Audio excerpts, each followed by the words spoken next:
السلام عليكم ورحمة الله وبركاته. الحمد لله حمدا كثيرا طيبا مباركا فيه. اللهم صل على محمد وعلى آل محمد كما صليت على إبراهيم وعلى آل إبراهيم وبارك على محمد وعلى آل محمد كما باركت على إبراهيم وعلى آل إبراهيم إنك حميد مجيد.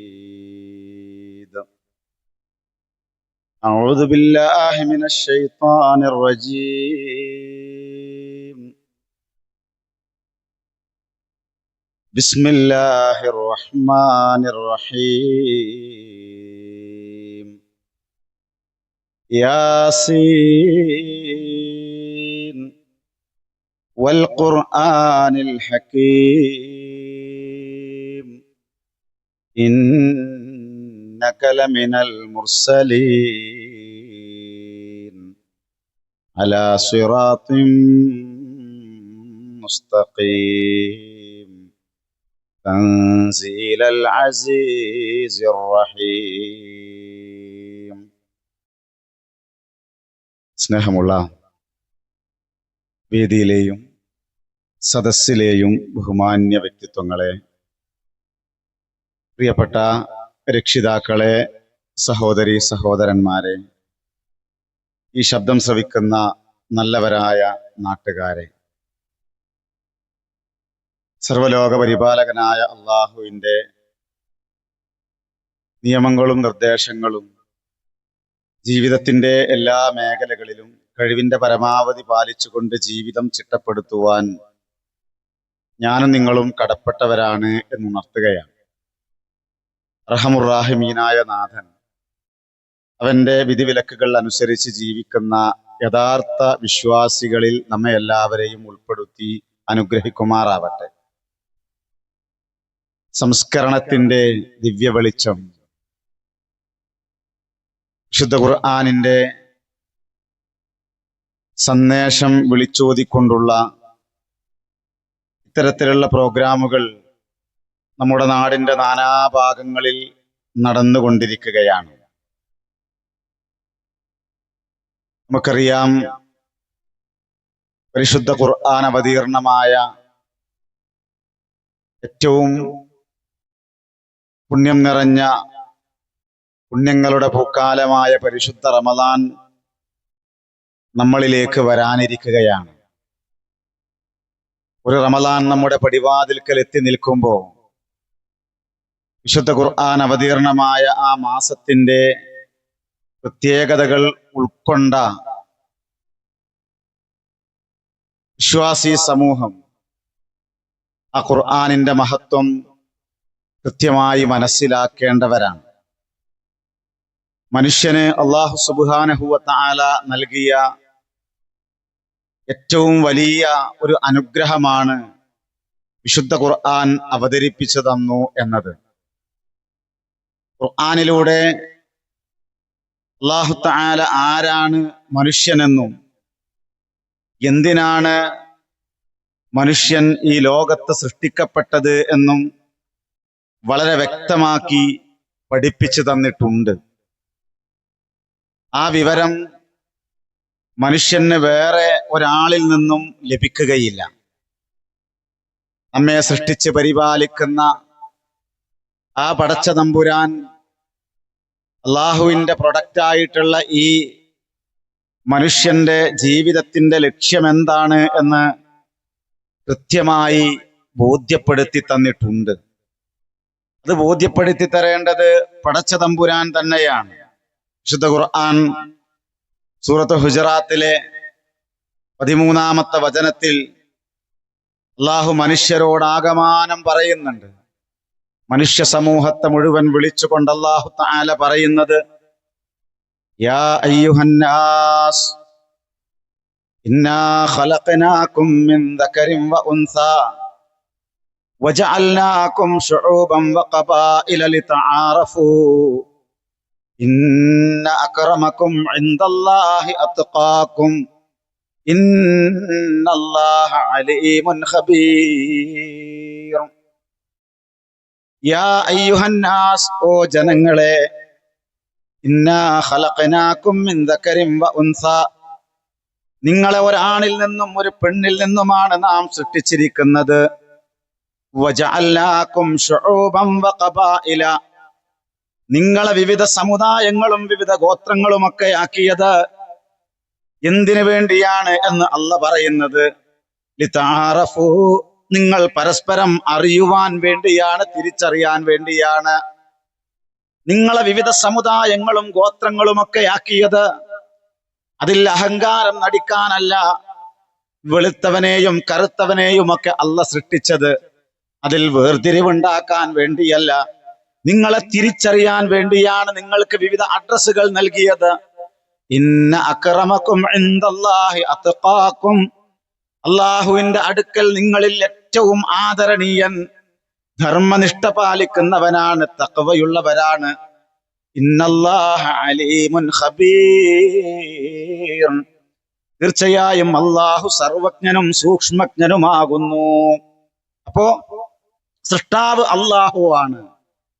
സൃഷ്ടിച്ചതിന് പിന്നിലുള്ള ലക്ഷ്യം അത് കൃത്യമായി അല്ലാഹ് നമ്മളെ പഠിപ്പിച്ചു. എന്തിനു വേണ്ടിയാണ് നിങ്ങളെ വിവിധ സമുദായങ്ങളും ഗോത്രങ്ങളും ഒക്കെ ആക്കിയത് എന്നും അല്ലാഹ് പഠിപ്പിച്ചു. എന്നിട്ട് മനുഷ്യ സൃഷ്ടിപ്പിന്റെ ലക്ഷ്യത്തെക്കുറിച്ച് അല്ലാഹ് പറയുന്നത് വിശുദ്ധ ഖുർആൻ സൂറത്ത് മുൽക്കിലെ 2-ാമത്തെ വചനം. അല്ലാഹു പറഞ്ഞത് അല്ലദീ ഖലഖൽ മൗത വൽ ഹയാത ലിയബ്ലുവകും അയ്യുക്കും അഹ്സനു അമലാ, നിങ്ങളിൽ ആരാണ് കൂടുതൽ നല്ല പ്രവർത്തനങ്ങൾ ചെയ്യുന്നത് എന്ന് പരീക്ഷിക്കുവാൻ വേണ്ടിയാണ് മരണത്തെയും ജീവിതത്തെയും അല്ലാഹു തആല സൃഷ്ടിച്ചത്. അപ്പൊ ഈ ഭൂമുഖത്തേക്ക് നമ്മളെ സൃഷ്ടിച്ചത് ആരാണ് നല്ല സൽക്കർമ്മങ്ങൾ ചെയ്യുന്നത് എന്ന് പരീക്ഷിക്കാൻ വേണ്ടിയാണ്. അപ്പൊ ഈ ഭൂമിയിൽ മനുഷ്യൻ സൽക്കർമ്മങ്ങൾ പ്രവർത്തിക്കണം, നല്ല നല്ല പ്രവർത്തനങ്ങൾ നമ്മളിൽ നിന്നുണ്ടാവണം. അതിനു വേണ്ടിയാണ് നാം സൃഷ്ടിക്കപ്പെട്ടിരിക്കുന്നത്.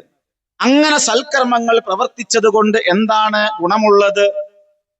എല്ലാവരും മരണപ്പെട്ടതിന് ശേഷം പുനർജീവിപ്പിക്കപ്പെടുന്ന ഒരു ദിവസം വരാനുണ്ട് എന്നാണ്. ആ ദിവസത്തിലാണ് നമ്മുടെ സൽക്കർമ്മങ്ങൾക്ക് പൂർണ്ണമായും പ്രതിഫലം നൽകുക. നമ്മുടെ പ്രവർത്തനങ്ങൾക്ക് മുഴുവൻ ഈ ലോകത്ത് വെച്ച് പ്രതിഫലം ലഭിച്ചു കൊള്ളണം എന്നില്ല.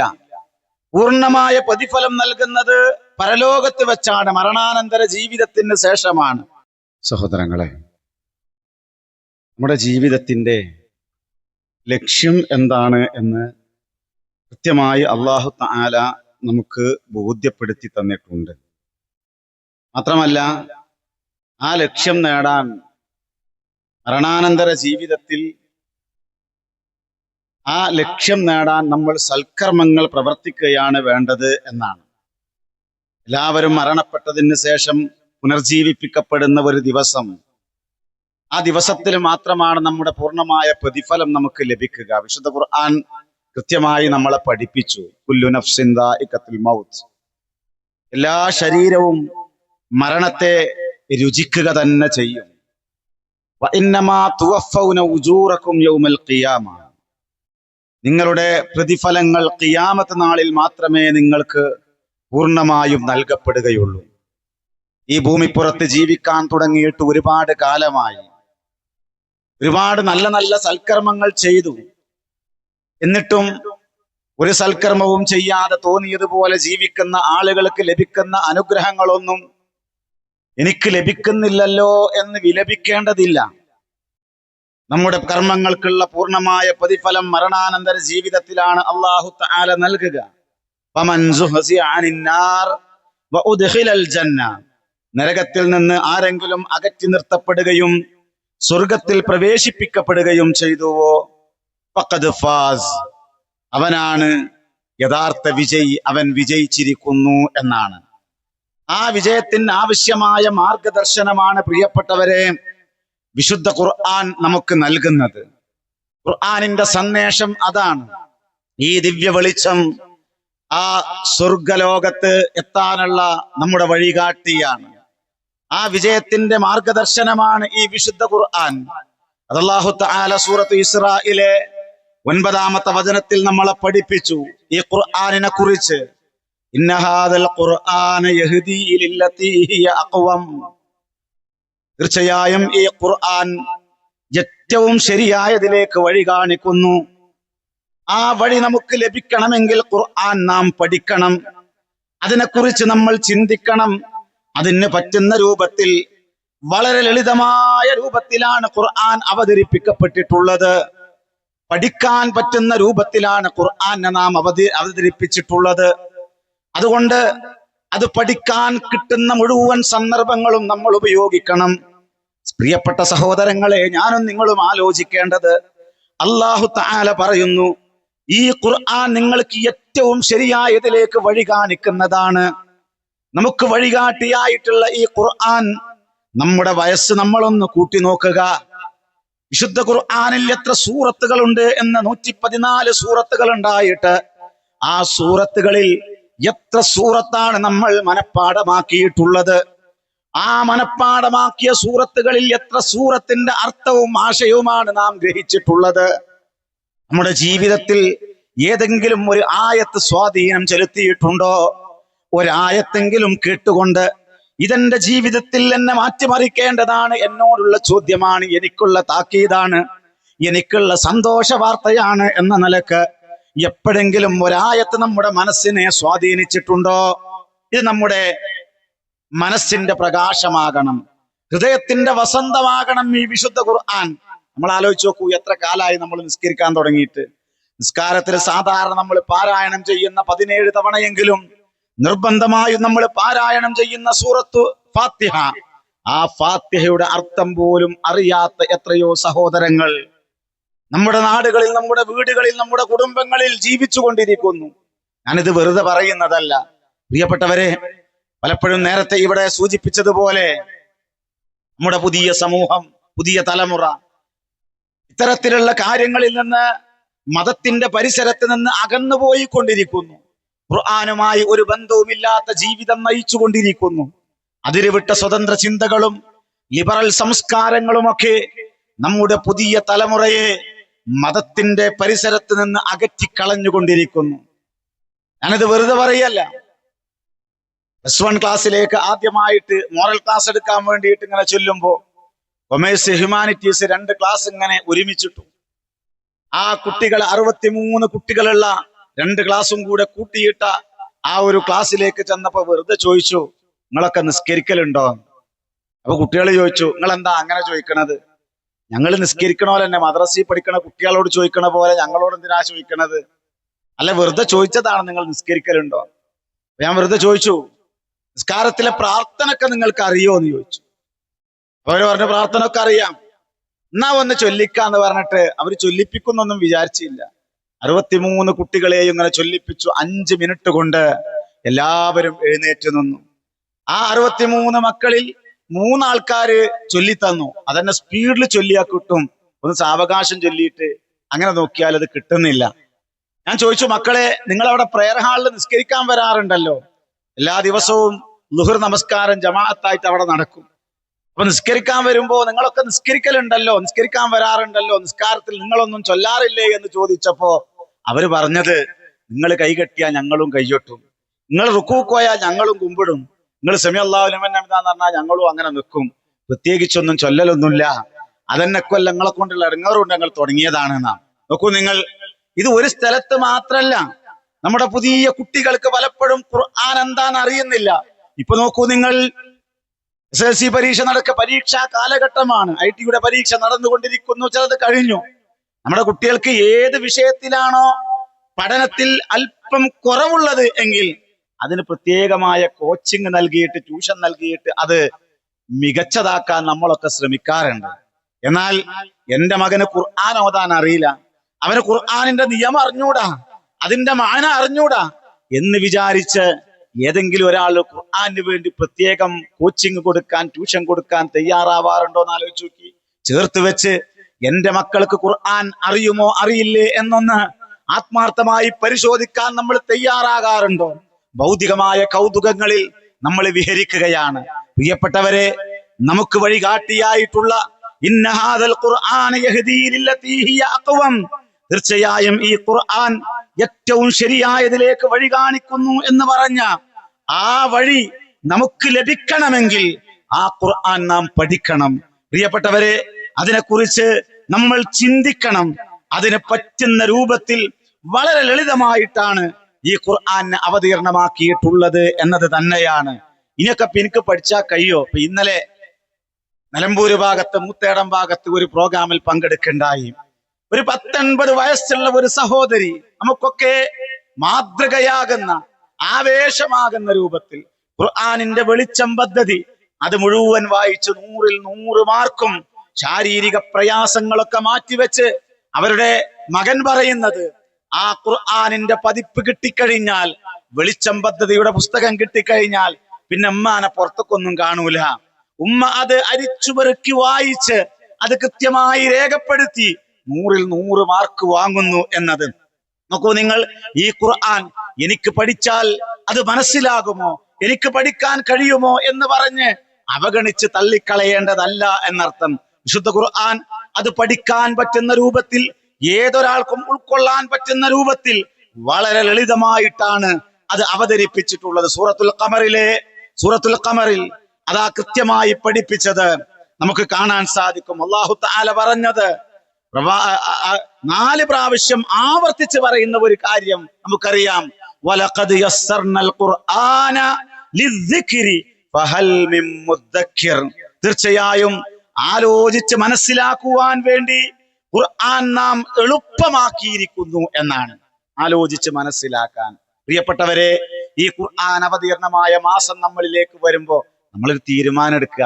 എന്താ തീരുമാനം എടുക്കേണ്ടത്? പടച്ചോനെ, ഈ റമളാനിലെങ്കിലും എനിക്കൊരാവർത്തി ഖുർആൻ ഒന്ന് ഓതാൻ അതിന് കഴിയണം, ഒരു സൂറത്തെങ്കിലും പഠിക്കാൻ എനിക്ക് കഴിയണം, ഉറ്റാലോചിക്കാൻ കഴിയണം. സാധാരണ നമ്മളൊക്കെ കടപ്പുറത്ത് പോവാറുണ്ട്. ബീച്ചിൽ പോയിരിക്കുമ്പോ ചില ആളുകൾ ആ ബീച്ചിൽ പോയിരുന്നിട്ട് കാറ്റ് കൊണ്ടിങ്ങനെ പോരും. അതാണ് കേവലം പാരായണം മാത്രം ചെയ്യുന്ന ആളുകൾ. എന്നാൽ മറ്റു ചില ആളുകൾ അതിൽ ആ തിരമാലയിൽ കാലൊന്ന് നനച്ചു പോരും. അതാണ് അതിന്റെ അർത്ഥമൊക്കെ ഒന്ന് പാരായണം ചെയ്യും, ഖുർആൻ ഓതിയിട്ട് അർത്ഥമൊക്കെ ഒന്ന് മനസ്സിലാക്കി വെക്കും. എന്നാൽ ആ കടലിന്റെ ആഴികളിലേക്ക് അടങ്ങിയിട്ട് മുത്തും പവിഴവും പെറുക്കിയെടുക്കുന്ന ചില ആളുകളുണ്ട്. ആ ഖുർആനിൽ നിന്ന് കാര്യങ്ങൾ ഉൾക്കൊണ്ട് ജീവിതം ധന്യമാക്കുന്ന ആളുകൾ. പ്രിയപ്പെട്ടവരെ, അങ്ങനെ ഖുർആനെ കുറിച്ച് ഉറ്റാലോചിക്കാൻ പറ്റുന്ന രൂപത്തിൽ വളരെ ലളിതമായിട്ടാണ് ഈ ഖുർആനെ നാം എളുപ്പമാക്കിയിരിക്കുന്നു എന്ന് അല്ലാഹു തആല പഠിപ്പിക്കുന്നു. ആരെങ്കിലും ചിന്തിക്കാൻ തയ്യാറുണ്ടോ എന്ന ചോദ്യമാണ്. അപ്പോൾ നമ്മൾ മനസ്സിലാക്കേണ്ടത് വെറും പാരായണത്തിനുള്ളത് മാത്രമല്ല വിശുദ്ധ ഖുർആൻ, അത് പഠനത്തിനും മനനത്തിനും കൂടിയുള്ളതാണ്. അതിന് തയ്യാറല്ലാത്തവരോട് അള്ളാഹു ചോദിക്കുന്ന ഒരു ചോദ്യം വിശുദ്ധ ഖുർആൻ സൂറത്ത് മുഹമ്മദിലെ 24-ാമത്തെ വചനത്തിൽ അല്ലാഹു തആല ചോദിക്കുന്നുണ്ട്. അല്ലാഹു ചോദിക്കുന്നത് ഫലാ യതദബ്ബറൂനൽ ഖുർആൻ, അപ്പോൾ അവർ ഖുർആനിനെ കുറിച്ച് ചിന്തിച്ച് മനസ്സിലാക്കുന്നില്ലേ? അം അലാ ഖുലൂബിൻ അക്ഫാലുഹാ, അതോ അവരുടെ ഹൃദയങ്ങൾ പൂട്ടിട്ടിരിക്കുകയാണോ? ഖുർആനിനെ കുറിച്ച് ചിന്തിക്കാൻ തയ്യാറില്ലാതെ മനസ്സുകൾക്ക് പൂട്ടിട്ടിരിക്കുകയാണോ? ഇല്ല എന്നാണ് ഒരു സത്യവിശ്വാസി അതിന് മറുപടി പറയേണ്ടത്. പ്രിയപ്പെട്ടവരെ, ഖുർആൻ പഠനം നമ്മുടെ ബാധ്യതയാണ്. മനുഷ്യരിൽ വെച്ച് ഏറ്റവും ഉത്തമൻ ആരാണെന്ന് റസൂൽ സല്ലല്ലാഹു അലൈഹി വസല്ലം പഠിപ്പിച്ചില്ലേ? ഖൈറുക്കും മൻ തഅല്ലമൽ ഖുർആന വഅല്ലമഹു, നിങ്ങളിൽ ഏറ്റവും ഉത്തമൻ ഖുർആൻ പഠിക്കുകയും അത് പഠിപ്പിക്കുകയും ചെയ്യുന്നവനാണ്. അവരാണ് നിങ്ങളിൽ ഏറ്റവും ഉത്തമൻ. അതുകൊണ്ട് തന്നെ അത് വലിയ പ്രാധാന്യമുള്ള കാര്യമാണ്. ജനങ്ങൾക്ക് ഖുർആൻ പഠിക്കുവാനുള്ള സംവിധാനങ്ങൾ നമ്മൾ ഒരുക്കി കൊടുക്കേണ്ടതുണ്ട്. അതിന് പറ്റിയ മുഴുവൻ സാഹചര്യങ്ങളും നമ്മൾ ഉപയോഗപ്പെടുത്തണം.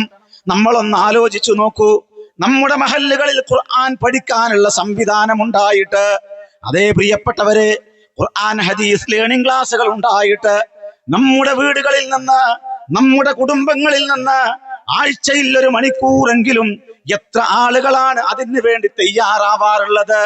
1 മണിക്കൂർ അള്ളാന്റെ കലാം പഠിക്കാൻ, ഒരു ഗുരുമുഖത്ത് നിന്ന് പഠിക്കാൻ ആരാണ് അതിന് തയ്യാറാകാറുള്ളത്? അത് നമ്മുടെ ബാധ്യതയാണ് എന്ന് അല്ലാഹു തആല നമ്മളോട് പഠിപ്പിക്കുകയാണ്. അതുകൊണ്ട് ജനങ്ങൾക്ക് മാർഗദർശനമായ ആ ഖുർആൻ പഠിക്കാനുള്ള സംവിധാനങ്ങൾ നമ്മൾ ഒരുക്കി കൊടുക്കേണ്ടതുണ്ട്. കാരണം അത് സന്മാർഗ ദർശനമാണ്, അത് സതുപദേശമാണ്, മനസ്സിലെ രോഗങ്ങൾക്കുള്ള ശമനമാണ്, അത് കാരുണ്യമാണ്. ഇതൊക്കെ പറഞ്ഞത് അല്ലാഹു തആലയാണ്. ഏത് പ്രശ്നങ്ങൾക്കും പരിഹാരമാണ് ഖുർആൻ. നമ്മുടെ ഹൃദയത്തിന്റെ ശമന ഔഷധമാണ് ഖുർആൻ. അല്ലാഹു തആല പറയുന്നത് സൂറത്തു യൂനുസിലെ 57, 58 വചനങ്ങളിൽ അല്ലാഹു തആല പറയുന്നത് നോക്കൂ നിങ്ങൾ. യാ അയ്യുഹന്നാസ്, ഓ ജനങ്ങളെ, ഖദ് ജാഅതുകും മൗഇദത്തും മിർ റബ്ബിക്കും, നിങ്ങളുടെ റബ്ബിൽ നിന്നുള്ള സതുപദേശം ഇതാ നിങ്ങൾക്ക് വന്നെത്തിയിരിക്കുന്നു. വശിഫാഉൻ ലിമാ ഫിസ്സുദൂർ, നിങ്ങളുടെ ഹൃദയങ്ങൾക്കുള്ള ശമന ഔഷധവുമാകുന്നു ഇത്. വഹുദം വറഹ്മത്തുൽ ലിൽ മുഅ്മിനീൻ, സത്യവിശ്വാസികൾക്ക് മാർഗദർശനവും കാരുണ്യവുമാണിത്. മാത്രമല്ല, അതുകൊണ്ട് ഖുൽ ബിഫളില്ലാഹി വബിറഹ്മതിഹി, പറയുക അല്ലാഹുവിന്റെ അനുഗ്രഹം കൊണ്ടും കാരുണ്യം കൊണ്ടുമാണത്. അതുകൊണ്ട് ആ ഖുർആനിനെ കുറിച്ച് ഫബിദാലിക ഫൽഫറഹൂ, അതുകൊണ്ട് അവർ സന്തോഷിച്ചു കൊള്ളട്ടെ. ഹുവ ഖൈറും മിമ്മാ യജ്മഊൻ, അവർ സമ്പാദിച്ചു കൂട്ടിക്കൊണ്ടിരിക്കുന്നതിനേക്കാൾ ഏറ്റവും ഉത്തമമായത് ഇതാകുന്നു. എത്ര സമ്പത്തുണ്ടെങ്കിലും, എത്ര സ്ഥാനമാനങ്ങൾ ഉണ്ടെങ്കിലും, എത്ര മക്കളുണ്ടെങ്കിലും, എത്ര വലിയ ആളാണെങ്കിലും സഹോദരങ്ങളെ, അവരൊന്നല്ല വലിയ ആൾക്കാരൻ. ഖുർആൻ ഒരാളെത്തുണ്ടെങ്കിൽ അവരാണ് ഏറ്റവും നല്ല ഉത്തമനായ ആളുകൾ എന്നാണ്. നമ്മൾ സമ്പാദിച്ചു കൂട്ടിക്കൊണ്ടിരിക്കുന്നതിനേക്കാളൊക്കെ ഏറ്റവും ഉത്തമമായത് ഖുർആനാണ്. നമ്മളൊന്ന് ആലോചിച്ച് നോക്കിയാതെ നമുക്ക് ഖുർആനുമായിട്ട് എന്ത് ബന്ധമുള്ളത്? കഴിഞ്ഞ റമദാനില് ഒരു ഖത്തം തീർക്കാൻ നമ്മളെ കൊണ്ട് സാധിച്ചോ? ആവേശപൂർവ്വം നമ്മൾ ഒന്നാമത്തെ റമദാനിലൊക്കെ ഖുർആൻ ഇങ്ങനെ ഓതാൻ തുടങ്ങിയിട്ടുണ്ടാവും. മെല്ലെ മെല്ലെ നമ്മൾ ഇങ്ങനെ ഓത്ത് നിർത്തി. രണ്ടാമത്തെ 10 ആയപ്പോഴേക്ക് എപ്പോഴെങ്കിലുമൊക്കെ ഓത്തായി. മൂന്നാമത്തെ 10, അവസാനത്തെ 10ലേക്ക് പ്രവേശിക്കുമ്പോൾ നമ്മൾ ഖുർആനൊക്കെ മാറ്റി വെച്ചിട്ട് പിന്നെ പെരുന്നാക്കളിൽ ഒരുക്കായി, ഷോപ്പിംഗായി, ഒന്ന് അരയും തലയും മുറുക്കി കെട്ടി ഇറങ്ങേണ്ട സന്ദർഭം. പള്ളികളിൽ എത്തിക്കാഫിരുന്ന് കൂടുതൽ സജീവമാകേണ്ട സന്ദർഭം. സാധിച്ചോന്ന് ആലോചിച്ച് നോക്കി പ്രിയമുള്ളവരെ. നമുക്ക് സാധിച്ചില്ലെങ്കിൽ, ഇനി സാധിച്ചുവെങ്കിൽ ഈ വരുന്ന റമദാനിലും നമ്മൾ ആ രൂപത്തിൽ ഒന്ന് അരയും തലയും മുറുക്കിക്കെട്ടി ഈ ഖുർആനുമായി നിരന്തരം ബന്ധപ്പെടാൻ നമുക്ക് സാധിക്കണം. ഖുർആൻ ഓതാത്തോൻ എന്ത് നോമ്പാ സഹോദരങ്ങളെ? ഖുർആനുമായി ബന്ധമില്ലാതെ എത്ര പട്ടിണി കടന്നിട്ട് എന്താ കാര്യമുള്ളത്? നമ്മൾ ആലോചിക്കുക, നമുക്ക് എന്ത് ബന്ധമാണ് അതിനുള്ളത് എന്ന്. ഒരു മനുഷ്യന്റെ ഏറ്റവും വലിയ സമ്പാദ്യം വിശുദ്ധ ഖുർആനാകുന്നു എന്നതാണ്. ഈ ദുനിയാവിൽ നമ്മൾ വേറെ എന്തെല്ലാം സമ്പാദിച്ചാലും അതിന് തുല്യമാവുകയില്ല എന്നാണ്. വിജ്ഞാന സാഗരമാണ് വിശുദ്ധ ഖുർആൻ. നമ്മൾ ഇന്ന് ഓതിക്കേൾപ്പിച്ച വിശുദ്ധ ഖുർആനിലെ 36-ാമത്തെ അധ്യായമായ സൂറത്തു യാസീൻ, ഞാൻ നിങ്ങളെ ആമുഖമായി ഓതിക്കേൾപ്പിച്ച ആ ഒരു സൂറത്തു യാസീനിലെ ചില വചനങ്ങൾ ഖുർആനുമായി ബന്ധപ്പെട്ട ഒരു ചർച്ചയാകുമ്പോൾ നമ്മൾ മനസ്സിലാക്കാൻ വേണ്ടിയിട്ടാണ് ആ ഒരു ഭാഗം ഞാൻ നിങ്ങളെ ഓതിക്കേൾപ്പിച്ചത്. നമുക്ക് സുപരിചിതമായ ഒരു സൂറത്താണത്. പല ആളുകളും സൂറത്തു യാസീൻ മനപ്പാടമുള്ള ആളുകളുണ്ട്. ആ സൂറത്തു യാസീന്റെ പ്രത്യേകത എന്താണ്? അവിടെ നമ്മൾ മനസ്സിലാക്കേണ്ടത്, ഖുർആനിനെ തന്നെ വിളിച്ച് സത്യം ചെയ്തുകൊണ്ടാണ് അത് ആരംഭിക്കുന്നത്. ആ സൂറത്തു യാസീൻ ഒന്ന് ശ്രദ്ധിച്ചു നോക്കൂ. അവിടെ അല്ലാഹു പറഞ്ഞത് യാസീൻ വൽ ഖുർആനിൽ ഹകീം ഇന്നക ലമിനൽ മുർസലീൻ അലാ സിറാത്തിൻ മുസ്തഖീം തൻസീലൽ അസീസിർ റഹീം. യാസീൻ, യാസീൻ എന്ന് പറഞ്ഞാൽ യാസീൻ എന്താണ് അതുകൊണ്ട് ഉദ്ദേശിച്ചത്? നമുക്ക് അറിഞ്ഞൂടാ, അല്ലാഹു ആലം. വൽ ഖുർആനിൽ ഹകീം, വിജ്ഞാന സമ്പൂർണമായ ഖുർആൻ തന്നെയാണ് സത്യം. സൂറത്ത് യാസീൻ വളരെ പ്രാധാന്യം അർഹിക്കുന്ന ഒരു സൂറത്താണ്. ഇമാം അഹ്മദും അതുപോലെ തന്നെ അബൂദാവൂദ്, ഇബ്നു മാജ, നസായി തുടങ്ങിയവർ ഉദ്ധരിക്കുന്ന ഒരു ഹദീസിൽ പ്രവാചക വചനം, ആ പ്രവാചക വചനത്തിൽ നമുക്ക് കാണാൻ സാധിക്കും ഈ സൂറത്തു യാസീനെ കുറിച്ച് പറഞ്ഞത്. മഅഖൽ ഇബ്നു യസാർ റളിയല്ലാഹു അൻഹു പറയാണ്, അദ്ദേഹം പറഞ്ഞത് അന്ന റസൂലുള്ളാഹി സ്വല്ലല്ലാഹു അലൈഹി വസല്ലം ഖാൽ, റസൂൽ സ്വല്ലല്ലാഹു അലൈഹി വസല്ലം പഠിപ്പിച്ചിട്ടുണ്ട്. സൂറത്തു യാസീനെ കുറിച്ച്, യാസീൻ ഖൽബുൽ ഖുർആൻ, സൂറത്തു യാസീൻ അത് ഖുർആനിന്റെ ഹൃദയമാണ് എന്ന്. നോക്കൂ നിങ്ങൾ, മനുഷ്യ ശരീരത്തിൽ ഹൃദയത്തിനുള്ള സ്ഥാനം വിശുദ്ധ ഖുർആനിൽ സൂറത്തു യാസീനിനുണ്ട് എന്നാണ്. എന്നിട്ട് യാസീൻ എന്നതിന്റെ അർത്ഥം എന്താണ്? അബ്ബാസ് റളിയല്ലാഹു അൻഹു പറഞ്ഞത്, അതുപോലെ തന്നെ ഇക്രിമ റളിയല്ലാഹു അൻഹു, അതുപോലെ തന്നെ ഹസൻ റളിയല്ലാഹു അൻഹു, ഇവരൊക്കെ പറഞ്ഞത് യാസീൻ എന്ന് പറഞ്ഞാൽ യാ ഇൻസാൻ എന്നാണ്. ഒരു അഭിപ്രായമാണത്. മനുഷ്യ എന്നാണ്. യാസീൻ എന്ന് പറഞ്ഞാൽ യാ ഇൻസാൻ എന്നാണ്. എന്നാൽ ഭൂരിപക്ഷ അഭിപ്രായം വിശുദ്ധ ഖുർആനിലെ പല സൂറത്തുകളും കേവല അക്ഷരങ്ങൾ കൊണ്ടാണ് തുടങ്ങുന്നത്. ചില അക്ഷരങ്ങൾ കൊണ്ട് മാത്രം തുടങ്ങുന്ന സൂറത്തുകളുണ്ട്. അതിന് ഹുറൂഫുൽ മുഖത്തഅ എന്നാണ് ഈ അക്ഷരങ്ങൾക്ക് പറയുന്നത്, അഥവാ വേറിട്ട് നിൽക്കുന്ന അക്ഷരങ്ങൾ എന്നർത്ഥം. 114 സൂറത്തുകളിൽ 29 സൂറത്തുകൾ ആരംഭിക്കുന്നത് ഇത്തരം കേവല അക്ഷരങ്ങൾ കൊണ്ടാണ്. ഞാനിതിങ്ങനെ പറയാൻ കാരണം ഒരു ഖുർആനുമായി ബന്ധപ്പെട്ട സംഗമമായതുകൊണ്ടാണ് ഇതിങ്ങനെ തന്നെ പറയുന്നത്. 114 സൂറത്തുകളിൽ 29 സൂറത്തുകൾ ആരംഭിക്കുന്നത് ഇത്തരം കേവല അക്ഷരങ്ങൾ കൊണ്ടാണ് എന്നർത്ഥം. 1 മുതൽ 5 വരെ അക്ഷരങ്ങൾ കൊണ്ട് ഇങ്ങനെ ഉപയോഗിച്ചതായിട്ട് കാണാൻ സാധിക്കും. ഒരക്ഷരം കൊണ്ട് തുടങ്ങുന്ന സൂറത്തുണ്ട്, 2 അക്ഷരം കൊണ്ട് തുടങ്ങുന്നതുണ്ട്, അങ്ങനെ 5 അക്ഷരം വരെ അത്തരം കേവല അക്ഷരങ്ങൾ കൊണ്ട് തുടങ്ങുന്ന സൂറത്തുകളുണ്ട്. ഒരക്ഷരം കൊണ്ട് തുടങ്ങുന്നത് ഏതാ? നമുക്കറിയാം, നൂൻ, സൂറത്തു നൂൻ. അതിൽ നമുക്ക് നൂൻ എന്ന ആ ഒരു അത് ഒരക്ഷരം കൊണ്ടാണ് തുടങ്ങുന്നത്. അതുപോലെ തന്നെ സൂറത്തുൽ ഖാഫ്. നമ്മൾ പെരുന്നാളിനൊക്കെ പ്രവാചകൻ സല്ലല്ലാഹു അലൈഹി വസല്ലം പാരായണം ചെയ്യുന്ന, പെരുന്നാൾ നമസ്കാരത്തിലൊക്കെ പാരായണം ചെയ്യുന്ന സൂറത്തുൽ ഖാഫ്. അതുപോലെ തന്നെ 2 അക്ഷരം കൊണ്ട് തുടങ്ങുന്ന സൂറത്തുണ്ട്. അതേതാ?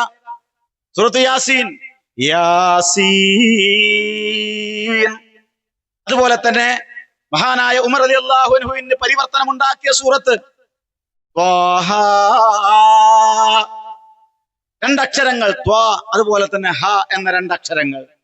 3 അക്ഷരങ്ങൾ കൊണ്ട് തുടങ്ങുന്ന സൂറത്തുണ്ട്. 2-ാമത്തെ അധ്യായം സൂറത്തുൽ ബഖറ, അലിഫ് ലാം മീം. അതുപോലെ തന്നെ അലിഫ് ലാം റ. ഇങ്ങനെ 3 അക്ഷരങ്ങൾ കൊണ്ട് തുടങ്ങുന്ന സൂറത്ത്. 4 അക്ഷരങ്ങൾ കൊണ്ട് തുടങ്ങുന്ന സൂറത്തുണ്ട്. അതേതാ? അലിഫ് ലാം മീം സ്വാദ്.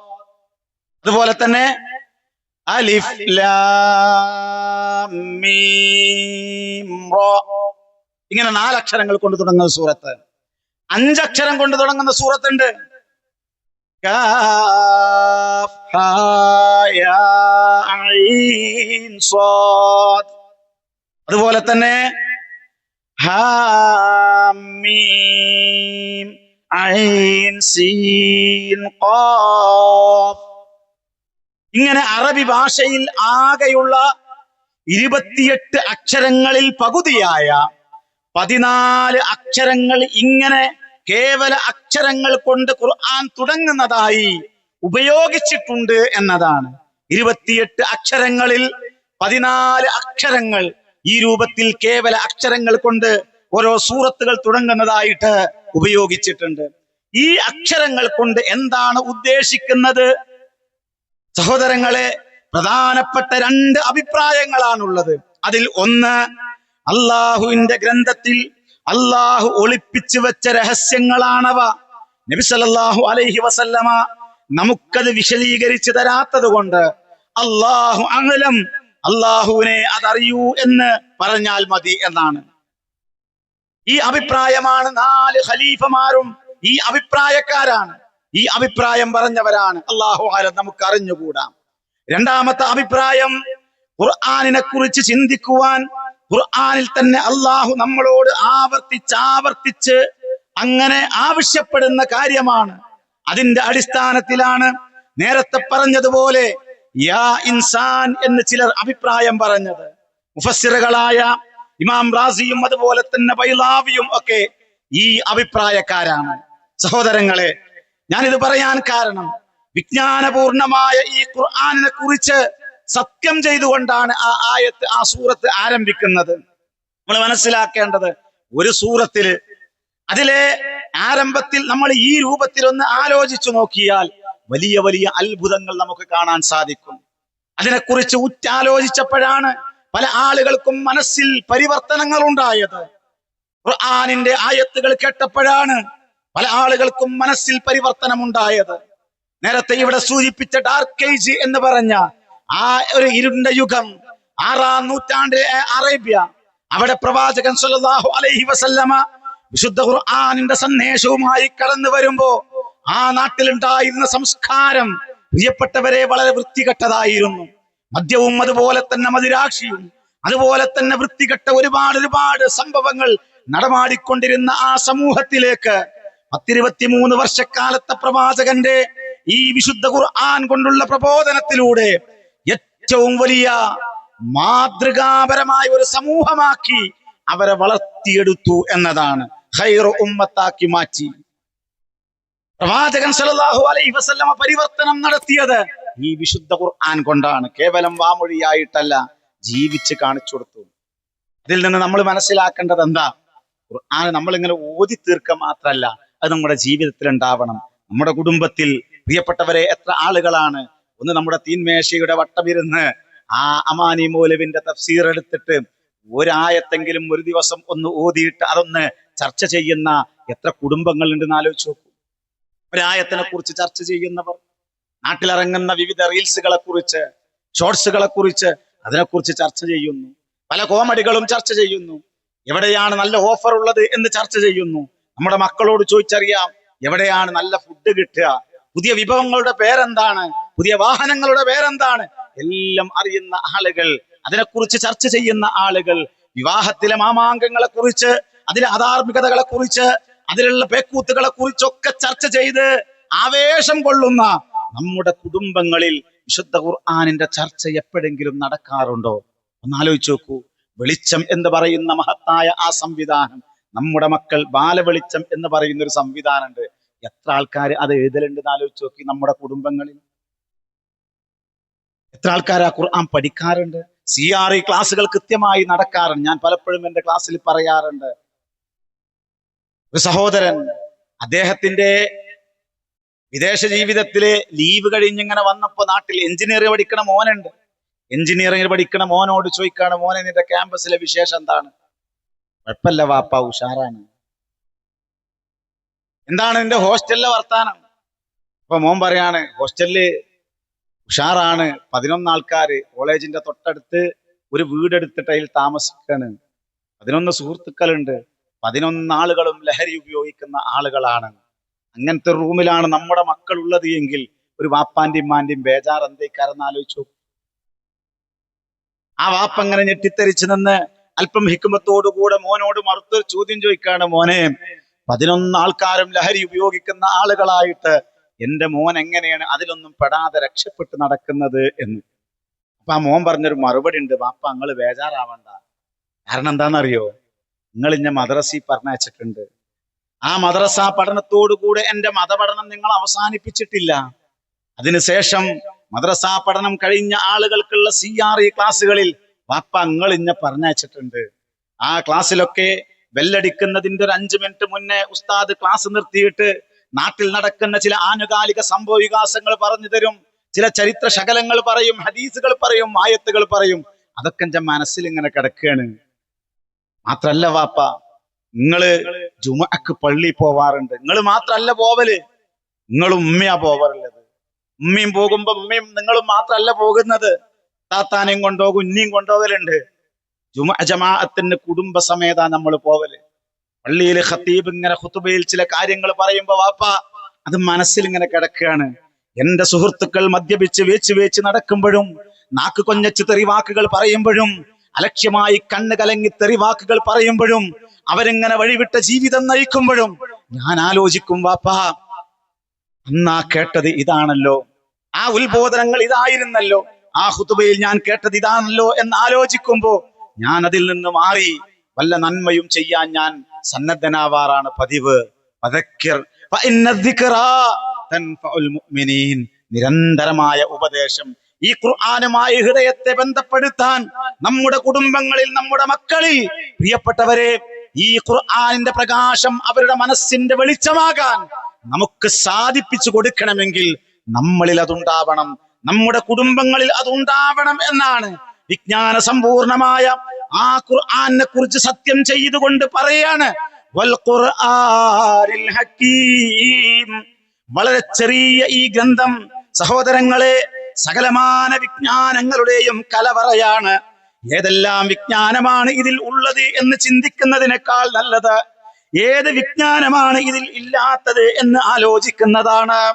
നമ്മുടെ പ്രശ്നങ്ങൾക്കുള്ള പരിഹാരമാണിത്, ഹൃദയത്തിന്റെ ശമനൌഷധമാണിത്.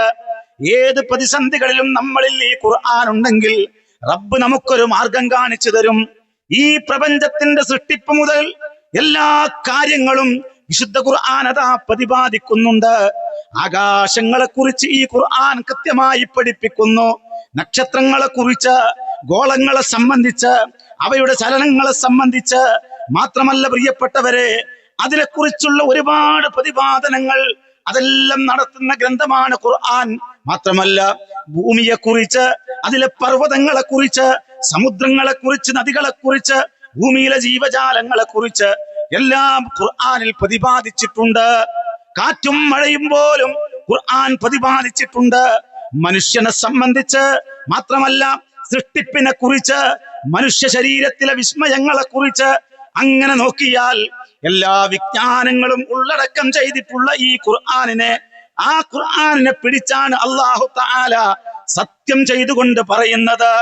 എന്താണ് സത്യം ചെയ്തു പറയുന്നത്? ഇന്നക ലമിനൽ മുർസലീൻ, താങ്കൾ പ്രവാചകന്മാരിൽപ്പെട്ടവൻ തന്നെയാണ്.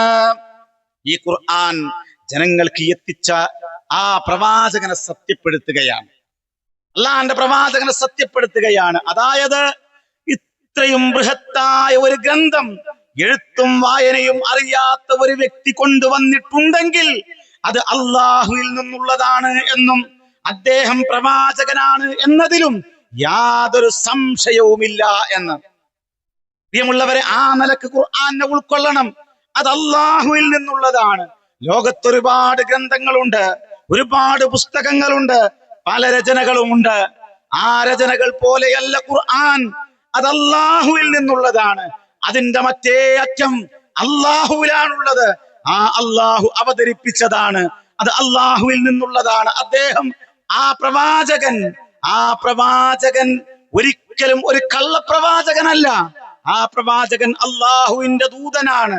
അദ്ദേഹം പ്രവാചകനാണ് എന്നതിനും യാതൊരു സംശയവുമില്ല എന്നാണ്. നിരക്ഷരനായിരുന്നു മുഹമ്മദ് നബി സല്ലല്ലാഹു അലൈഹി വസല്ലം, അവർക്കറിയാം. എന്നിട്ടും പ്രവാചകൻ കൊണ്ടുവന്ന ആ ഖുർആൻ ഒരു വള്ളിക്കോ പുള്ളിക്കോ വ്യത്യാസമില്ലാതെ ലോകാവസാനം വരെ നിലനിൽക്കും എന്നത് അള്ളാഹുവിന്റെ വാഗ്ദാനമാണ്. അല്ലാഹുവിന്റെ പ്രവാചകന് അക്ഷരജ്ഞാനമില്ലാത്തവനാണ്.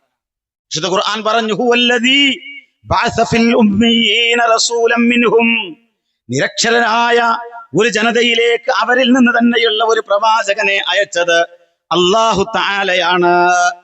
സഹോദരങ്ങളെ, സൂറത്ത് അങ്കബൂത്തിലെ 48-ാമത്തെ വചനത്തിൽ പ്രവാചകനോട് അല്ലാഹു തആല പറയുന്നത് ഇങ്ങനെയാണ്, വമാ കുന്ത തത്ലൂ മിൻ ഖബ്ലിഹി മിൻ കിതാബിൻ, നീ ഇതിന് മുമ്പ് ഒരു ഗ്രന്ഥവും പാരായണം ചെയ്യുകയുണ്ടായിട്ടില്ല. മാത്രമല്ല നിന്റെ കൈകൊണ്ട് എന്തെങ്കിലും നീ എഴുതുകയും ചെയ്തിട്ടില്ല. മാത്രമല്ല അങ്ങനെ ആയിരുന്നെങ്കിൽ ഈ സത്യനിഷേധികൾക്ക് സംശയിക്കാമായിരുന്നു. വിശുദ്ധ ഖുർആനിലൂടെ അല്ലാഹു തആല പഠിപ്പിക്കുക, അല്ലാഹുവിന്റെ പ്രവാചകൻ ഇതിനു മുമ്പ് ആ ഖുർആൻ ആ ജബലുന്നൂറിൽ വെച്ച്, ഹിറാ ഗുഹയിൽ വെച്ച് ലഭിക്കുന്നതിന്റെ മുമ്പേ പ്രവാചകൻ ഒരു ഗ്രന്ഥവും വായിച്ചിട്ടില്ല. പ്രവാചകന്റെ കൈ കൊണ്ടൊന്നും എഴുതിയിട്ടില്ല. അങ്ങനത്തെ ഒരാളായിരുന്നു താങ്കളെങ്കിൽ ഇത്രയും മഹത്തായ ഒരു ഗ്രന്ഥത്തെ കുറിച്ച് ആളുകൾക്ക് സംശയിക്കാമായിരുന്നു.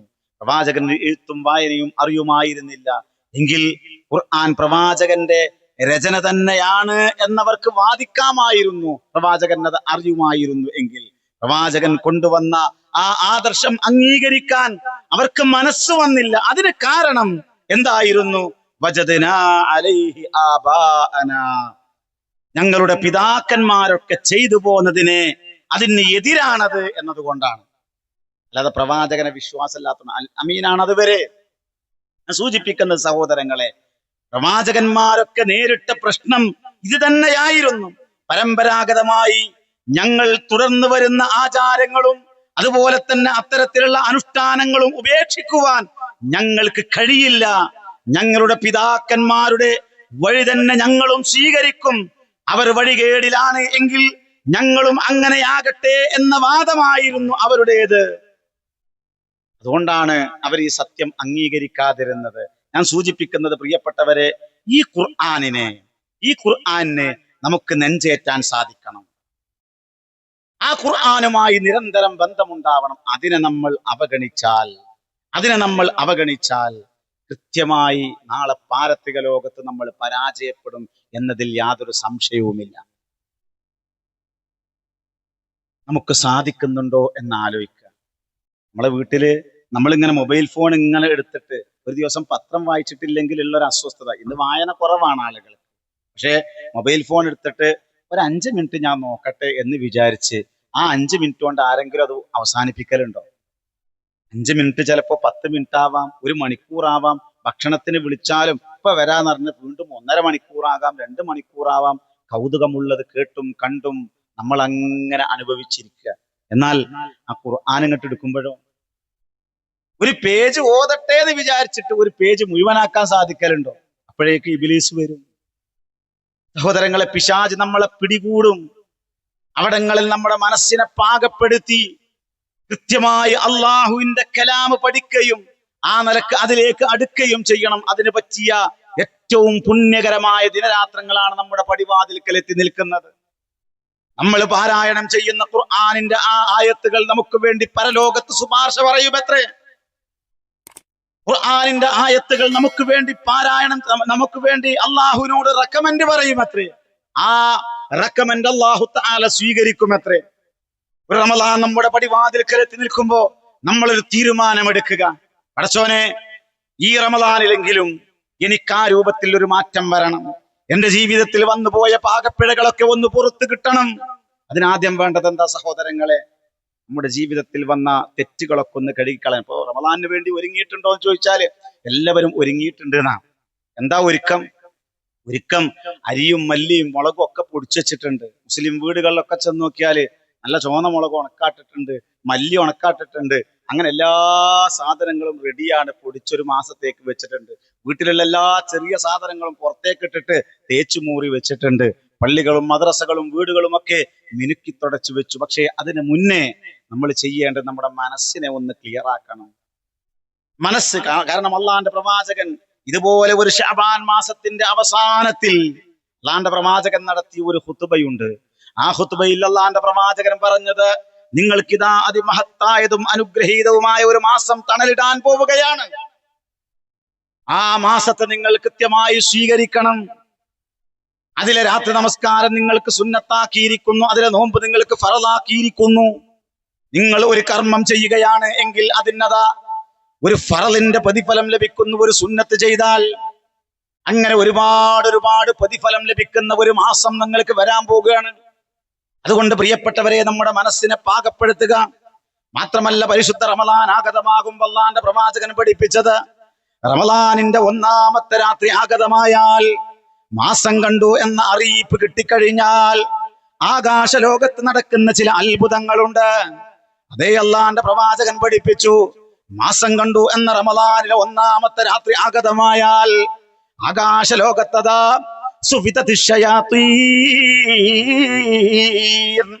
പിശാചുക്കൾ ബന്ധനസ്ഥരാക്കപ്പെടുകയാണ്. മാത്രമല്ല, നരകത്തിന്റെ കവാടങ്ങൾ കൊട്ടിയടക്കപ്പെടുകയാണ്. ലം യുഫ്തഹു മിൻഹാ ബാബുൻ, അതിൽ നിന്നൊരൊറ്റ വാതിലും പിന്നെ ആ മാസത്തിൽ തുറക്കുകയില്ല. മാത്രമല്ല, അതാ സ്വർഗത്തിന്റെ കവാടങ്ങൾ മലർക്കെ തുറക്കുകയാണ്. അതിൽ നിന്നൊരു വാതിലും പിന്നെ ആ മാസത്തിൽ അടക്കുകയില്ല. സഹോദരങ്ങളെ, എന്നിട്ടതാ ആ രാത്രിയിൽ വിളിച്ചു പറയുന്നവൻ വിളിച്ചു പറയുമത്രേ, യുനാദീ മുനാദിൻ, വിളിച്ചു പറയുന്നവൻ വിളിച്ചു പറയുമത്രേ, യാ ബാഗിയൽ ഖൈർ, നന്മ ആഗ്രഹിക്കുന്നവരെ, നന്നാകണം എന്ന് താല്പര്യമുള്ളവരെ, ഒന്ന് ജീവിതത്തിൽ ഒരു ക്രമീകരണം വരുത്തണം. തെറ്റുകൾ ഒരുപാട് സംഭവിച്ചു പോയിട്ടുണ്ട്, എനിക്ക് മോചനമുണ്ടോ? ഭാര്യ അറിയാതെ ഭർത്താവ് ചെയ്ത തെറ്റുകൾ, ഭർത്താവ് അറിയാതെ ഭാര്യ ചെയ്ത തെറ്റുകൾ, ആരാരും കണ്ടിട്ടില്ലെന്ന് വിചാരിച്ച് നമ്മൾ ചെയ്ത പാപങ്ങൾ എല്ലാം രേഖപ്പെടുത്തി വെച്ചിട്ടുള്ള റബ്ബ് സുബ്ഹാനഹു വ തആല പകൽ സമയത്ത് ഒരാൾ തെറ്റ് ചെയ്തവൻ തൗബ ചെയ്യുന്നുണ്ടോ എന്ന് നോക്കിയിട്ട് വൈകുന്നേരം അല്ലാഹു തആല തന്റെ കൈകൾ നീട്ടിക്കൊണ്ടിരിക്കുകയാണ് ആ തൗബ സ്വീകരിക്കാൻ. വൈകുന്നേരം തെറ്റ് ചെയ്തവന്റെ തൗബ സ്വീകരിക്കാൻ വേണ്ടിയിട്ടതാ അല്ലാഹു തആല അതാ രാവിലെ പ്രതീക്ഷിച്ചിരിക്കുന്നു ആ തൗബ സ്വീകരിക്കാൻ. ഒന്ന് നന്നാവണം എന്ന് താല്പര്യമുള്ളവന്, ജീവിതത്തിന്റെ വിവിധ മേഖലകളിൽ പ്രവർത്തിക്കുന്ന ആളുകൾ, ഒരുപാട് തിന്മകളിൽ മുഴുകിയ ആളുകൾ, അറിഞ്ഞും അറിയാതെയും വന്നുപോയ തെറ്റുകൾ സംഭവിച്ച ആളുകൾ, ഒരുപാട് സാഹചര്യങ്ങൾ ഉണ്ടായിട്ടും ഈ ഖുർആനെ കുറിച്ച് ചിന്തിക്കാനോ മനസ്സിലാക്കാനോ ഒന്നും തയ്യാറില്ലാതെ എനിക്ക് സാധിക്കുമോ എന്ന് ചിന്തിക്കുന്ന ആളുകളോട്, യാ ബാഗിയൽ ഖൈർ, നന്നാകാൻ ആഗ്രഹിക്കുന്നവരെ, നിങ്ങൾ മുന്നോട്ട് വരിക, അഖ്ബിൽ, നിങ്ങൾ മുന്നോട്ട് വരിക. അതുകൊണ്ട് പ്രിയപ്പെട്ടവരെ, വിളിച്ചു പറയുന്നവൻ അതിന്റെ ഒന്നാമത്തെ രാത്രിയിൽ വിളിച്ചു പറയുമ്പോ മാർക്കറ്റിലേക്ക് ഓടാനല്ല.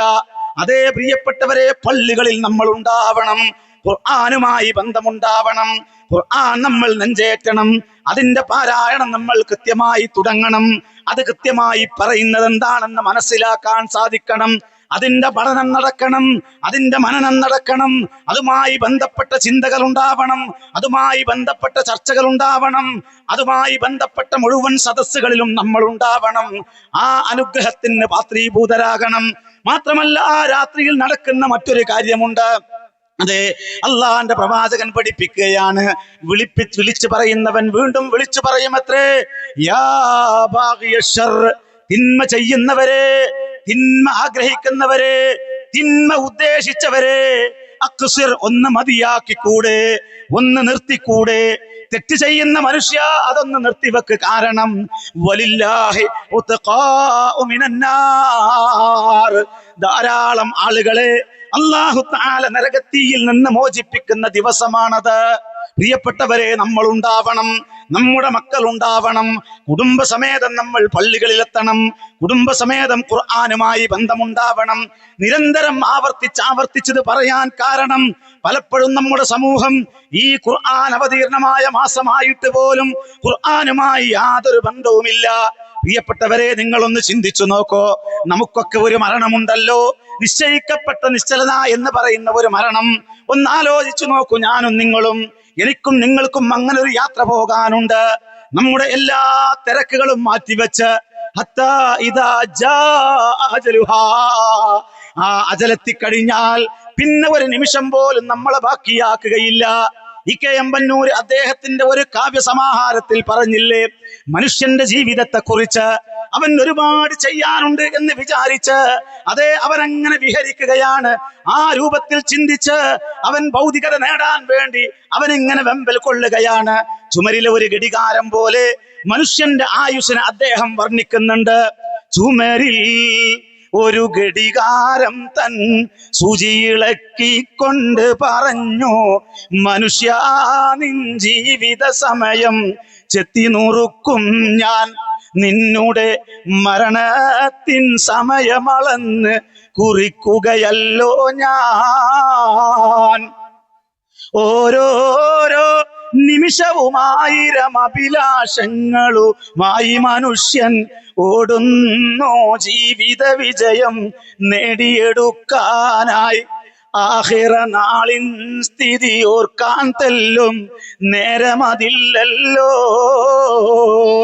ഓരോരോ നിമിഷ കുമിളകൾ പൊട്ടിയുടഞ്ഞിടുമ്പോൾ മരണത്തിലെത്തേണ്ടും വഴി ദൂരം കുറയുന്നു. ഒടുവിൽ ഒന്നും നേടാതെ അവനതാ യാത്ര തിരിക്കുന്നു. ഓരോ നിമിഷങ്ങളും സെക്കൻഡുകളും മിനിറ്റുകളും മണിക്കൂറുകളുമായി മെല്ലെ മെല്ലെ നമ്മൾ ഇങ്ങനെ മരണത്തിലേക്ക് അടുക്കുകയാണ്. പ്രിയപ്പെട്ടവരെ, നമ്മളിൽ നിന്നതാ പല ആളുകളും മരണപ്പെട്ടു പോയി. കഴിഞ്ഞ റമദാനിൽ നമ്മുടെ കൂടെ ഉണ്ടായിരുന്ന പല ആളുകളും ഈ റമദാൻ ആയപ്പോഴേക്ക് നമ്മുടെ കൂടെയില്ല. ആരൊക്കെയാണ് ഈ റമദാനിലേക്ക് ബാക്കിയാവുക എന്നറിഞ്ഞുകൂടാ. അതിനിടക്ക് നമ്മളൊന്ന് ചിന്തിക്കണം, റബ്ബേ, ഈ സെക്കൻഡിലെങ്ങാനും എന്റെ മരണം സംഭവിക്കുകയാണെങ്കിൽ എനിക്ക് പറയത്തക്ക രൂപത്തിലുള്ള എന്ത് അമലാണ് എനിക്കുള്ളത്?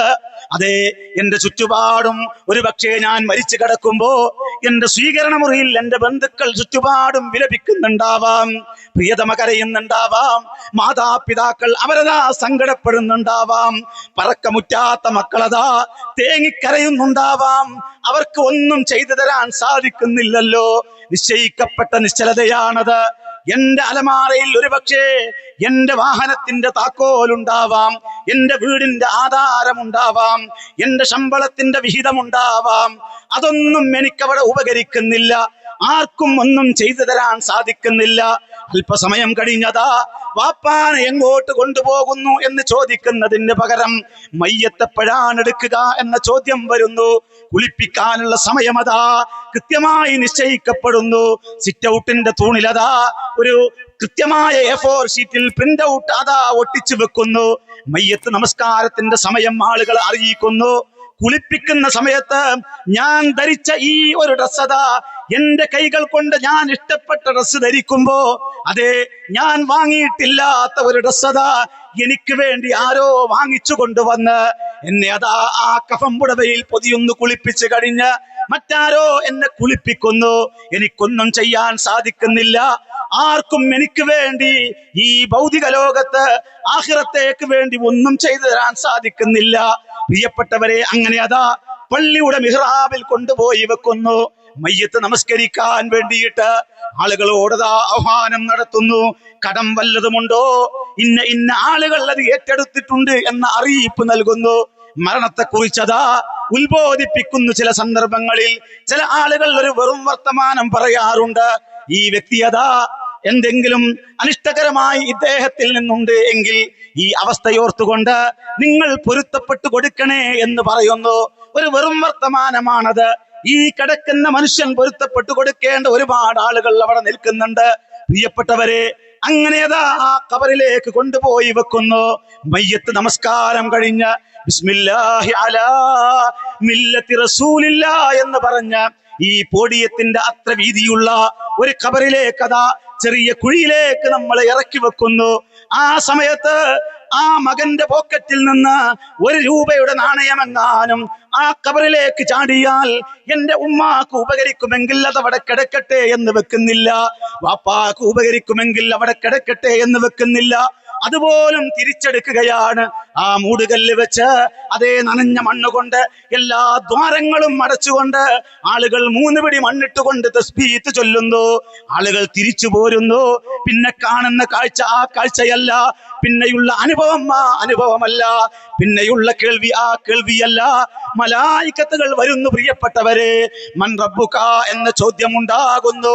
അല്ലാഹു റബ്ബി എന്ന ഉത്തരം പറയാൻ പടച്ചവനെ റബ്ബായി അംഗീകരിച്ചവർക്ക് മാത്രമാണ് സാധിക്കുക. മൻ ഇമാമുക എന്ന ചോദ്യമുണ്ടാകുമ്പോ ഖുർആനു ഇമാമി, ഖുർആനാണ് എൻ്റെ ഇമാമ് എന്ന് പറയണമെങ്കിൽ ആ ഖുർആൻ നമ്മുടെ ജീവിതത്തിൽ ഉണ്ടാവണം. ജീവിതത്തിൽ എത്രയോ റമളാനുകൾ കഴിഞ്ഞു പോയിട്ടും ഒരാവർത്തി പോലും ഖുർആൻ പാരായണം ചെയ്യാൻ സാധിക്കാത്ത, ഒരു സൂറത്തെങ്കിലും കൃത്യമായി മാനയറിഞ്ഞ് പാരായണം സാധിക്കാത്ത, അതിനെക്കുറിച്ച് ചിന്തിക്കാൻ തയ്യാറില്ലാത്ത ഒരു മനുഷ്യനെങ്ങനെയാണ് എൻ്റെ ഇമാമ ഖുർആനാണെന്ന് പറയാൻ സാധിക്കുക?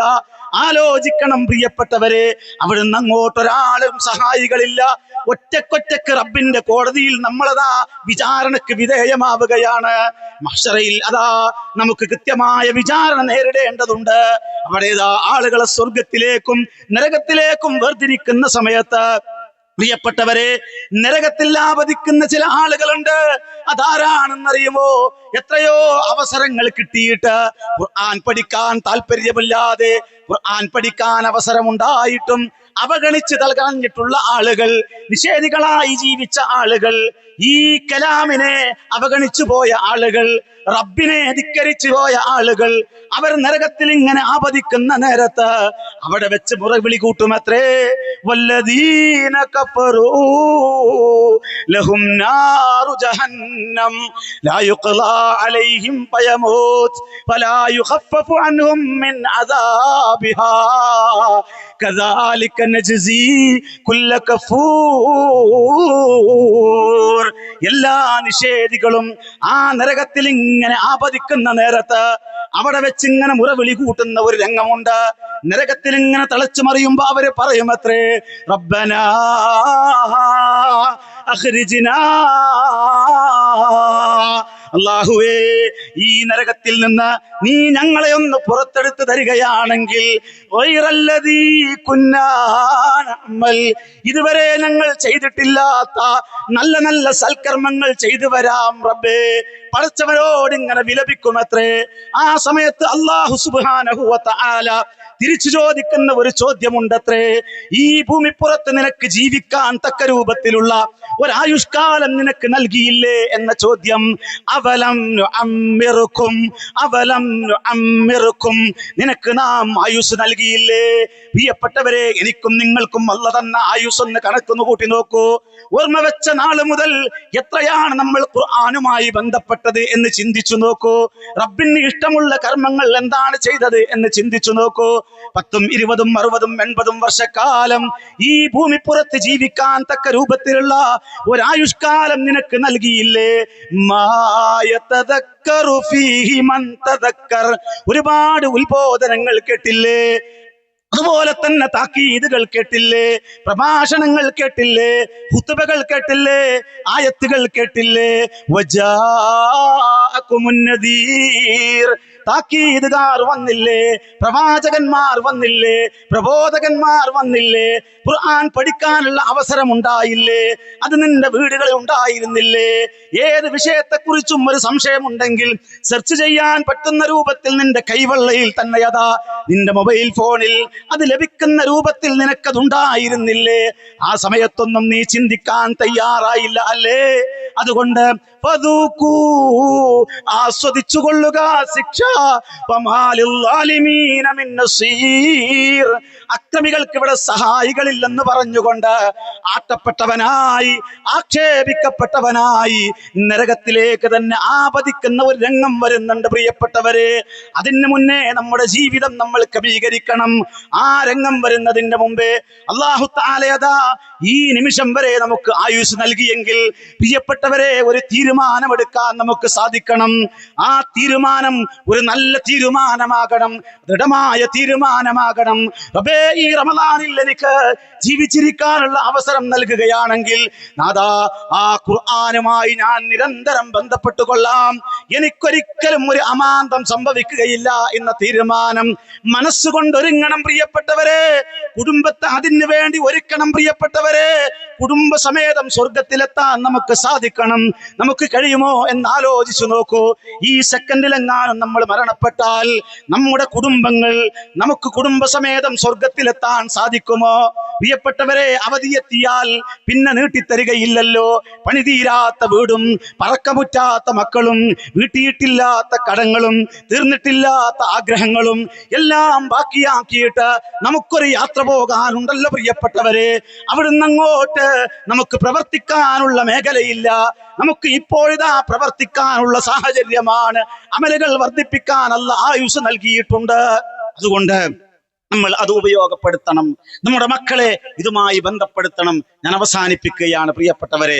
നമ്മൾ ഓരോരുത്തരും ഇത് ഏറ്റെടുക്കുന്നില്ല എങ്കിൽ നാളെ പാരത്രിക ലോകത്ത് വെച്ച് ഖുർആൻ അവഗണിച്ച ആളുകളെ കുറിച്ച് ആക്ഷേപം പറയുന്ന ഒരു രംഗമുണ്ട്. അള്ളാഹു നമ്മളെ കാത്തുരക്ഷിക്കുമാറാവട്ടെ. ഈ പരിശുദ്ധ റമദാൻ വരുമ്പോൾ ഖുർആനെ നെഞ്ചേറ്റ് തീരുമാനം എടുക്കുക സഹോദരങ്ങളെ. എൻ്റെ മക്കളെയും കുട്ടികളൊക്കെ ഞാൻ പറഞ്ഞാൽ കേൾക്കൂല എന്നല്ല, നിരന്തരം പറയാം. വാപ്പ നല്ല ഈമാനുള്ള മനുഷ്യനായിട്ട് കാര്യമല്ല. ആ വാപ്പാക്ക് ഉത്തരവാദിത്തമുണ്ട്. ആ മക്കളെ സുബൈക്ക് പള്ളിക്കൊണ്ടുവരിക, അവരെ ഖുർആൻ പഠിപ്പിക്കുക, അതുപോലെ തന്നെ ദീനീ പ്രവർത്തനങ്ങളിൽ ഉണ്ടാക്കുക. ഉമ്മ നല്ല ദീനീ പ്രവർത്തകയായിട്ട് കാര്യമില്ല. വാപ്പാന്റെ കെയർ ഓഫിൽ മക്കൾ കഴിച്ചിലാവൂല, ഉമ്മാന്റെ കെയർ ഓഫിൽ ഒരിക്കലും മക്കൾ കഴിച്ചിലാവൂല. നിങ്ങൾ ആലോചിച്ച് നോക്കൂ, മഹാനായ ലൂത്ത് നബി അലൈഹി സ്വലാത്തു വസ്സലാം എന്ന ഒരു ഭർത്താവ്, ആ ഭർത്താവ് നല്ല ഒരു പ്രവാചകനായിട്ട് പോലും അവിടുത്തെ ഭാര്യ നരകത്തിലേക്കാ പോകുന്നത്. ഭർത്താവിന് ഭാര്യയെ രക്ഷപ്പെടുത്താൻ സാധിക്കൂല. ആസിയ ബീവി എന്ന ഫിർഔനിന്റെ ഭാര്യയായ അവരതാ സ്വർഗത്ത് പോവുകയാണ്. ആ ഭാര്യ ഏറ്റവും നല്ല ഒരു മാതൃകാ വനിതയായിട്ട് പോലും അതിന്റെ കെയർ ഓഫിൽ ഒരിക്കലും ഭർത്താവ് സ്വർഗത്തിൽ പോകുന്നില്ല. മകൻ നന്നായി എന്നതുകൊണ്ട് ഇബ്രാഹിം അലൈഹിസ്സലാത്തു വസ്സലാം എന്ന ഖലീലുള്ള അള്ളാന്റെ കൂട്ടുകാരൻ എന്ന് വിശേഷിപ്പിച്ചിട്ട് പോലും ആ കെയർ ഓഫില് വാപ്പ സ്വർഗത്ത് പോകുന്നില്ല. പ്രിയപ്പെട്ടവരെ, നൂഹ് നബി അലൈഹിസ്സലാത്തു വസ്സലാം എന്ന വാപ്പ ഏറ്റവും നല്ല ഒരു മനുഷ്യനായിട്ടും പ്രവാചകനായിട്ടും ഒരിക്കലും അവിടുത്തെ മകൻ ആ കെയർ ഓഫിൽ രക്ഷപ്പെടുന്നില്ല. ഓ അംഫുസക്കും വഅഹ്ലീകും നാറ. നമ്മളൊക്കെ ആലോചിക്കുക, നമ്മുടെ ശരീരത്തെ നമ്മൾ നരകത്തിൽ നിന്ന് കാത്തുരക്ഷിക്കുക, നമ്മുടെ കുടുംബത്തെയും ആ രൂപത്തിൽ രക്ഷപ്പെടുത്താൻ നമുക്ക് സാധിക്കണം. പ്രിയപ്പെട്ടവരെ, മഹാനായ പ്രവാചകൻ സല്ലല്ലാഹു അലൈഹി വസല്ലമ തന്റെ കരളിന്റെ കഷ്ണമായ ഫാത്തിമ റളിയല്ലാഹു അൻഹയോട് പോലും പറഞ്ഞത്, ഫാത്തിമ, ഈ ദുനിയാവിൽ വാപ്പാക്ക് നിനക്ക് എന്ത് വേണമെങ്കിലും ചെയ്തു തരാൻ പറ്റും, പക്ഷേ നിന്റെ തടി നീ തന്നെ നരകത്തിൽ നിന്ന് കാക്കണം കേട്ടോ എന്ന്. പ്രിയപ്പെട്ടവരെ, നമ്മുടെ കരളിന്റെ കഷ്ണങ്ങളായ നമ്മുടെ മക്കളെ ഈ ഖുർആനോട് ചേർത്ത് വെക്കണം. നമ്മൾ അവരുടെ ഹൃദയത്തിൽ ഖുർആൻ ഉണ്ടാവണം. നമ്മുടെ വീടുകളിൽ സന്തോഷമുണ്ടാവാൻ, സമാധാനമുണ്ടാവാൻ വിശുദ്ധ ഖുർആൻ നമ്മുടെ വീടുകളിൽ ഉണ്ടാവണം. അതിന്റെ പാരായണം ഉണ്ടാവണം. സൂറത്തുൽ ബഖറ പാരായണം ചെയ്യുന്ന വീടുകളിൽ നിന്ന് പിശാച് വിരണ്ടോടുമെന്നാണ്. പ്രിയപ്പെട്ടവരെ, അവിടെ ബർക്കത്തുണ്ടാകും, ഐശ്വര്യമുണ്ടാകും, അഭിവൃദ്ധി ഉണ്ടാകും, അവിടെ സമാധാനമുണ്ടാകും.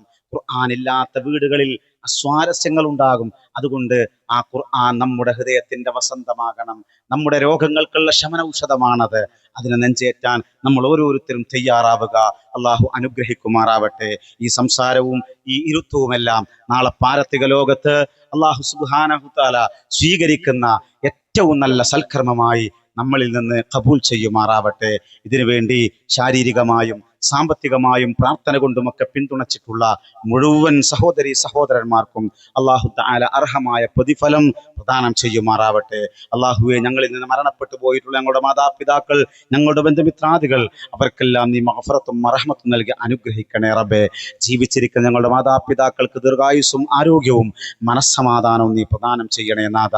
ഒരുപാട് സഹോദരി സഹോദരന്മാർ ആശുപത്രി കിടക്കകളിൽ, രോഗശയ്യകളിൽ വേദനിക്കുന്ന ശരീരവുമായി, വേദനിക്കുന്ന മനസ്സുമായി കഴിഞ്ഞുകൂടുന്നവരുണ്ട് നാഥ. അവരുടെ എല്ലാ രൂപത്തിലുള്ള ബുദ്ധിമുട്ടുകളും നീ നീക്കി കൊടുക്കണേ റബ്ബേ. അള്ളാഹുവേ, ഈ വരുന്ന റമദാനിൽ ജീവിച്ചിരിക്കുവാനും അതിലെ മുഴുവൻ ഇബാദത്തുകളിൽ മുഴുകുവാനും അതുവഴി സ്വർഗം നേടിയെടുക്കുവാനും തക്ക രൂപത്തിൽ ഞങ്ങൾക്കെല്ലാവർക്കും ആയുസ്സും ആരോഗ്യവും ആഫിയത്തും നീ പ്രദാനം ചെയ്യണേ റബ്ബേ. ഞങ്ങളുടെ കുടുംബങ്ങളിൽ കൺകുളിർമയും സന്തോഷവും നീ പ്രദാനം ചെയ്യണേ നാഥ. അള്ളാഹുവേ, നീ ഞങ്ങളെ ഏവരെയും തൃപ്തിപ്പെടണേ നാഥ. അല്ലാഹുമ്മ ഗഫിർ ലിൽ മുഅ്മിനീന വൽ മുഅ്മിനാത്ത് വൽ മുസ്ലിമീന വൽ മുസ്ലിമാത്ത് വൽ അഹ്യാഇ മിൻഹും വൽ അംവാത്ത് ഇന്നക മുജീബുദ് ദഅവാതി യാ ഖാദിയൽ ഹജാത്ത്. അല്ലാഹുമ്മ അജ്ർനാ മിനൻ നാർ, അല്ലാഹുമ്മ അജ്ർനാ മിനൻ നാർ, അല്ലാഹുമ്മ അജ്ർനാ മിനൻ നാർ. അല്ലാഹുമ്മ അഇസ്സൽ ഇസ്ലാം വൽ മുസ്ലിമീൻ വഅദില്ല അശ്ശിർക വൽ മുശ്രിക്കീൻ. ربنا آتنا في الدنيا حسنة وفي الآخرة حسنة وقنا عذاب النار. ربنا تقبل منا إنك أنت السميع العليم وتب علينا إنك أنت التواب الرحيم والحمد لله رب العالمين. أقول قولي هذا أستغفر الله لي ولكم فاستغفروه إنه هو الغفور الرحيم. والسلام عليكم ورحمة الله وبركاته.